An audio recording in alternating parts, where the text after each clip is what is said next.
Hello and good day. Welcome to Punchline on First News Nation. Of course, on Punchline we discuss politics and politics. I hope you've had a very eventful week.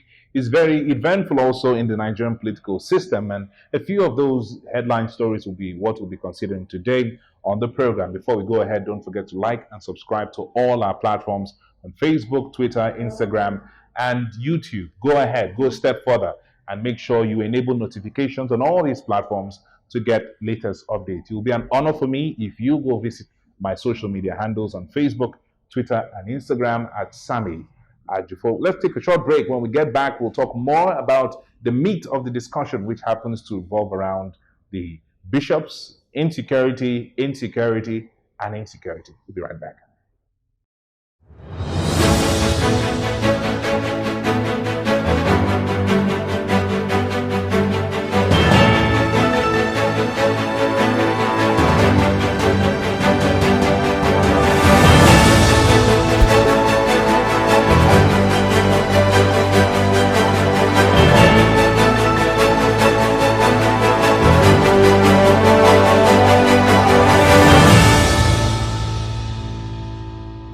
All right, welcome back. Still here on Punchline. Let's take the first story that's making headlines. We thought this conversation will be over, but it keeps springing up. As a matter of fact, there's a new challenge on social media called the Bishops Challenge, and it's all tied to the latest unveiling of the vice presidential candidate for the All Progressives Congress, the person of Senator Kashim Shettima. We thought that conversation is over. The Muslim ticket, we thought, well, it will blow over, but it doesn't seem to be taken lying low by a vast majority of Nigerians. And right now, we're looking at the bishops themselves. Then we're called the so-called bishops. A lot of people have come out to denounce them, and they've come out to defend themselves. A question I have in my mind is, how many political events are members of the clergy, both from the religious faiths of Islam and Christianity? How many political events do we invite clerics? I'm very certain a lot of political events. So is it really out of place if you see bishops at an unveiling? Or is the angst of many people around the Muslim ticket and asking the question, why should bishops be there? Does this mean this is an endorsement by the Christian faith of the Muslim ticket that is being flown by the All Progressives Congress? Anything that happened at that meeting, anything that happened at that unveiling of Senator Kashim Shettima doesn't seem to be newsworthy. What is the conversation right now? The bishops. As a matter of fact, the Arewa pastors have come out to say, we did not send them. We did not send these bishops. Even the Christian Association of Nigeria said they have no idea about these representatives. The Arewa pastors have also said that these bishops are not registered to any church, neither do they have any order in the ecclesiastical or apostolic ranking, if you understand what that English means. Well, the bishops on Monday came out with a press conference to say, we are certified bishops. They even came out with their certificates of ordination. They say they have churches and that they were not being paid by the APC to be at the unveiling. So we're going to be hearing more of that. And as usual, I always think Nigerians are very good in majoring the minor and minoring the major. This is going to be a very strong conversation, and it's going to distract a lot of people going forward. Are they real bishops? Are they fake bishops? Do they have churches or don't they have churches? Is this the conversation we should be having today? The Tinubu camp has said none of these bishops are fake. The Christian Association says we did not send anybody. They didn't say they are not fake. They said we did not send anyone. But the Arewa pastors have come out to say they are fake. Social media guys are saying they are fake. People are calling them yam sellers and mechanics. But how true is this? Well, these bishops have come out with their ordination certificates and documents to say they are certified bishops. Will you really blame anybody when anybody can become a cleric in both faith, in any faith, as we're talking about? Can you really blame anyone when there's a preponderance of churches? You can just open tomorrow morning and then somebody is ordained a pastor or someone's ordained a bishop. Can you really blame anybody for suspecting whether they are fake or not? And certificates could be printed anywhere. We don't know. So have the Christian Association of Nigeria come out to say they are not members of the clergy? Let's put pay to that and let's continue talking about the forthcoming elections and leave all the distractions behind. Let's move on to the next story, okay? Something a lot of people, especially in Enugu, senators, political acolytes, everyone has been talking about right now is the continuous incarceration, or should I say arrest, and incarceration of former Deputy Senate President Ike Ekweremadu over the alleged organ harvesting, which he was arrested by the UK, United Kingdom, as well as his wife. But here's the latest story. A London court have granted his wife, Beatrice Ekweremadu, bail and left her husband still in prison. The question is why? The wife, well, she'll be able to go and stay with their sick daughter, but the husband is still being denied bail. It's still a soft point, but I also noticed that a lot of things happening in Nigeria have actually kind of moved people's attention from Senator Ekweremadu. I'm sure his lawyers are still trying to pull whatever they can to make sure he's brought out from there. Remember, he was arrested alongside his wife in the United Kingdom when there was an alleged conspiracy of organ harvesting of one David and one Mary. But still waiting for that conversation. People are, well, the United Kingdom have said the guy is not 15 or 16 or 17 as he claimed to be, but we're watching to see how things go. Okay, so as it is, our hearts still go out to the Ekweremadu family, and we do pray that somehow we'll get to the end of this matter. And I have a question. If this stretches into the 2023 election season, many people will not remember about him. Everybody will just move on with their lives. After all, he's not really contesting for the Enugu West Senatorial District anymore. The PDP has fielded another candidate. So, will anybody remember him as the countdown to the 2023 elections? I'm very sure his friends and colleagues will not. Let's go for a break. When we get back, we're going to talk about insecurity in Nigeria. It's getting so bad, Abuja is being hit. The Federal Capital Territory. It was Kuje in Abuja. Now it's Buhari. When we get back, we'll talk more.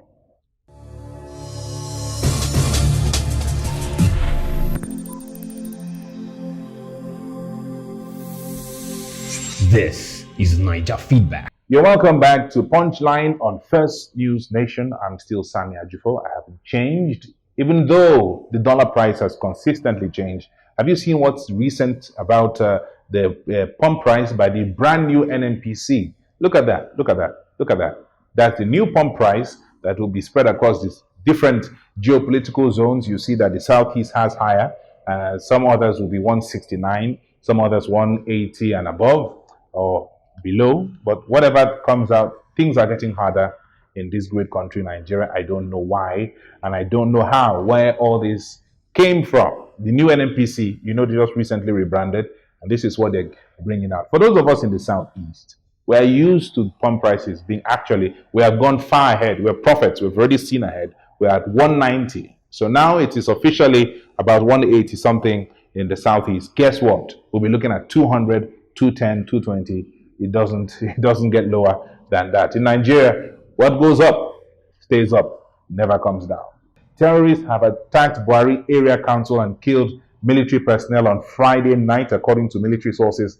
The main aim of the terrorist attack was to hit at the Nigerian Law School. The terrorists know where they want to go to. They are not trying to just try anything.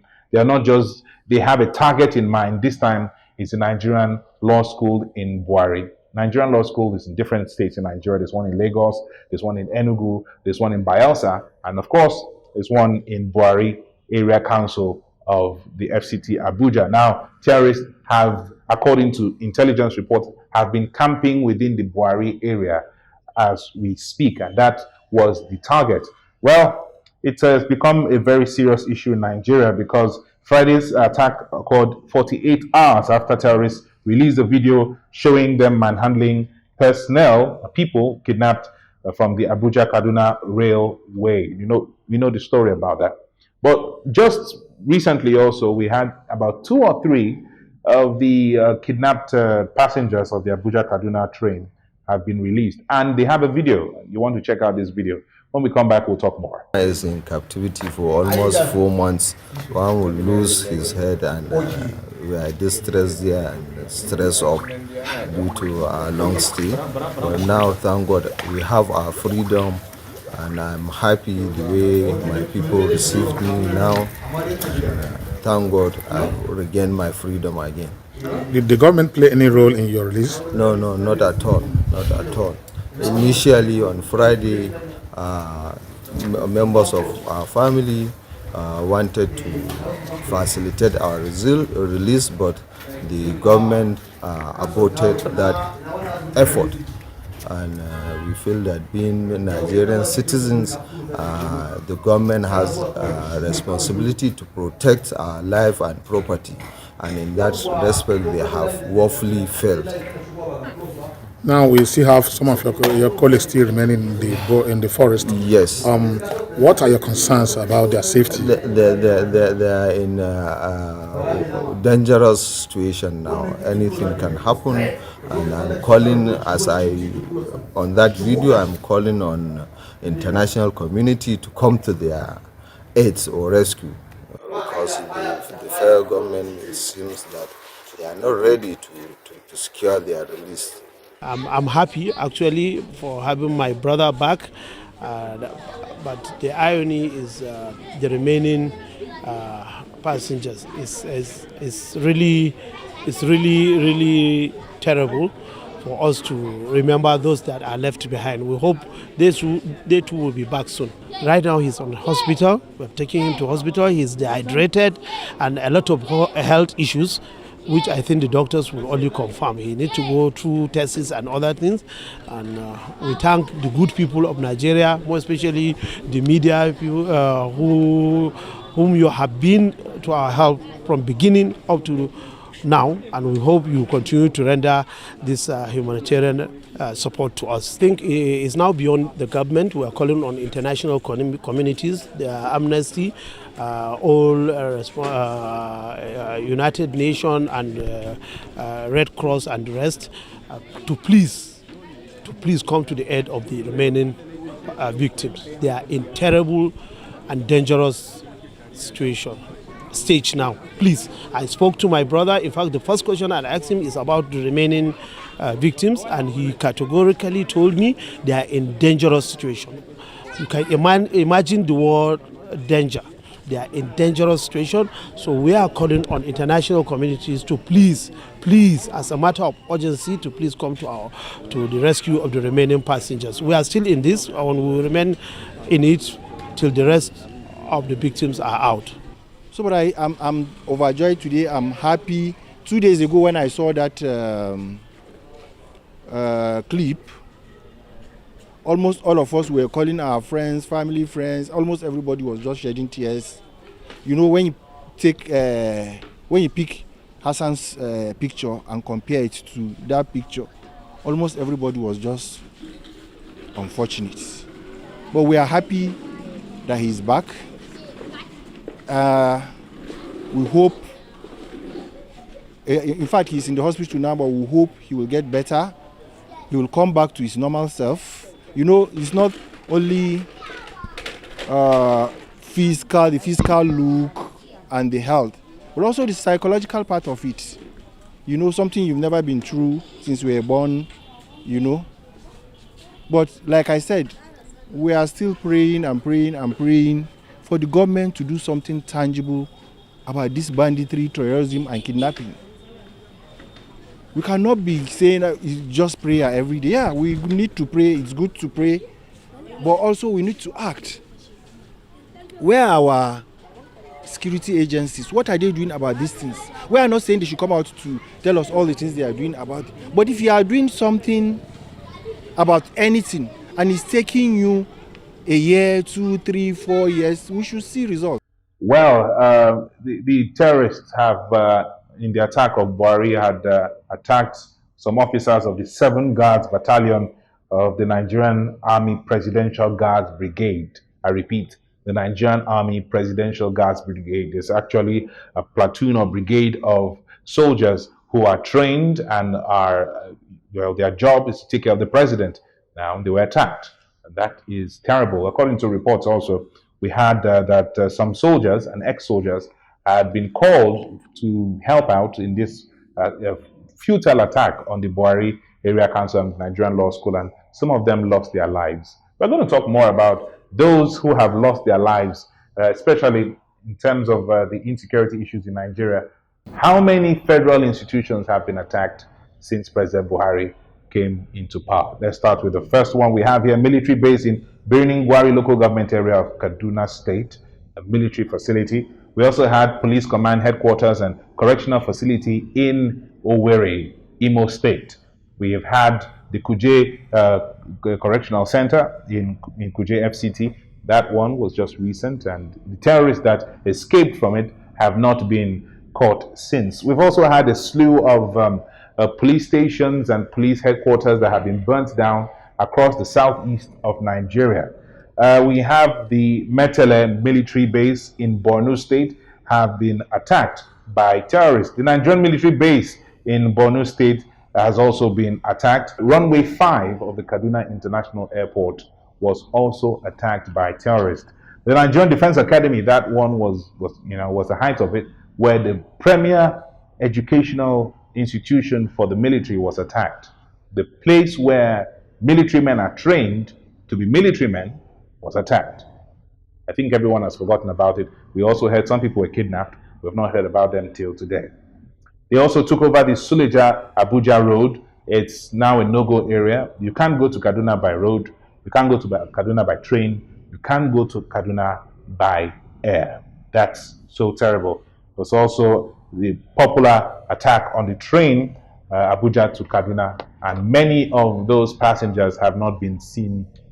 And it reminds me of a video I saw on Channels TV recently about the families of the Abuja-Kaduna train route. The passengers, the kidnapped passengers, the families had gone to the Ministry of Transport to appeal to the federal government to do something about their families. And it just seemed the same conversation between that was what happened when the families of the Chibok girls, who have not been recovered, were also pleading. And the federal government, it was a big thing, bring back our girls.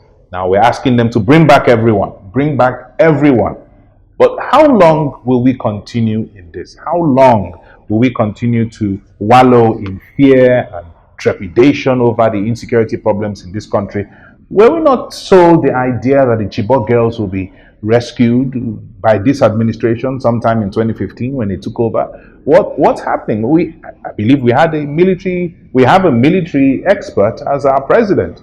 What is going on with the insecurity situation in this country? If the Federal Capital Territory can be attacked, if Kaduna State, that has so many military installations, so many, can be attacked, what's the fate of the man in Benue? What's the fate of the man in Akwa Ibom? What's the fate of the man in Ebonyi State? What's the fate of the average Nigerian? That's the question we need to ask. And I really want to put this out there to all the presidential candidates, be you from the PDP, the APC, the Labour Party, NNPP. We are not hearing enough about what you're going to do about insecurity, terrorist attacks here and there. Nigerian lives don't matter anymore. They don't have any value. They are almost as valueless as what the Naira will become if someone doesn't take this serious. 600 Naira and above to $1. Where are we going to as Nigerians? Your comments are very important. Go ahead and put them in the comment section below. I'm not really happy today. Really upset with what I'm hearing. Well, there was some, silver lining when we had Toby Amusa and Efe Brume win at the World Athletic Championships. It's a good thing. But what is the fate of the average Nigerian as we count down to the 2023 elections and beyond? The sooner we start talking about this, the better. We've not heard anyone resign. We have not had anybody resign. No heads are rolling. Everything is just as it is. We'll have this conversation again as we hear more and hope that the government and the people take this serious. All on First News Nation's Punchline. I am Sami Ajifo. A big thank you to all members of the production team for putting this together. Don't forget to like and subscribe to our YouTube channel, our Facebook page, Twitter handles, Instagram, and all our other platforms. We'll see you again with more conversations as we go forward. 2023 general elections looking exciting and also looking scary at the same time. We'll take more of your comments in the comment section. Till next time we see, I'm Sami Ajifo. Have a wonderful week ahead and stay safe.